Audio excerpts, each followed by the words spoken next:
Corrosive का क्या मतलब होता है ये आज की इस वीडियो में सीख लेते हैं।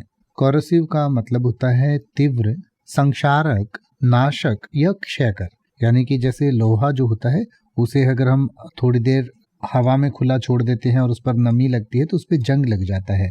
तो वो जो जंग लगाने वाली चीजें होती हैं या जिन चीजों की वजह से उसको जंग लगता है उसको कोरोसिव कहा जाता है। या कोई ऐसी धातु होती है जिस पर जंग लग जाता है या जो धीरे धीरे जिसका क्षय हो जाता है या धीरे धीरे जो जंग जैसी होकर, जैसे तांबा या पीतल है उस पर भी थोड़ा थोड़ा जो है कोरोशन आ जाता है, तो उसको कोरोसिव कहा जाता है। जो भी ऐसी चीजें हों जो नष्ट हो जाती हैं धीरे धीरे किसी रसायन की वजह से या किसी भी बाहरी इफेक्ट की वजह से। यानी कि corrosive refers to a substance or material that has the ability to cause damage or destruction to other substances through a chemical reaction. यानी कि कोई भी ऐसा जो सब्सटेंस होता है जो किसी दूसरे सब्सटेंस को केमिकल रिएक्शन की वजह से नष्ट कर देता है, तो उसको कोरोसिव कहा जाता है। This typically involves the substance eating away or breaking down materials it comes into contact with, such as metals, organic tissues or other materials।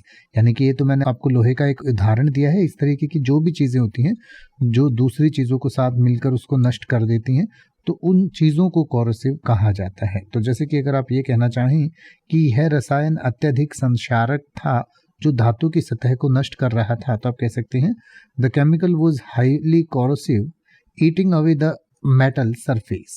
या अगर आप ये कहना चाहें कि संक्षारक पदार्थ के संपर्क में आने से उपकरण को गंभीर क्षति हुई, तो आप कह सकते हैं exposure to corrosive substance caused severe damage to the equipment.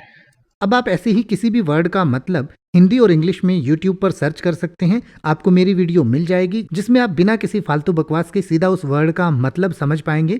तो ऐसी ही वीडियोस को देखते रहने के लिए चैनल को सब्सक्राइब करें और बेल आइकन को प्रेस करें।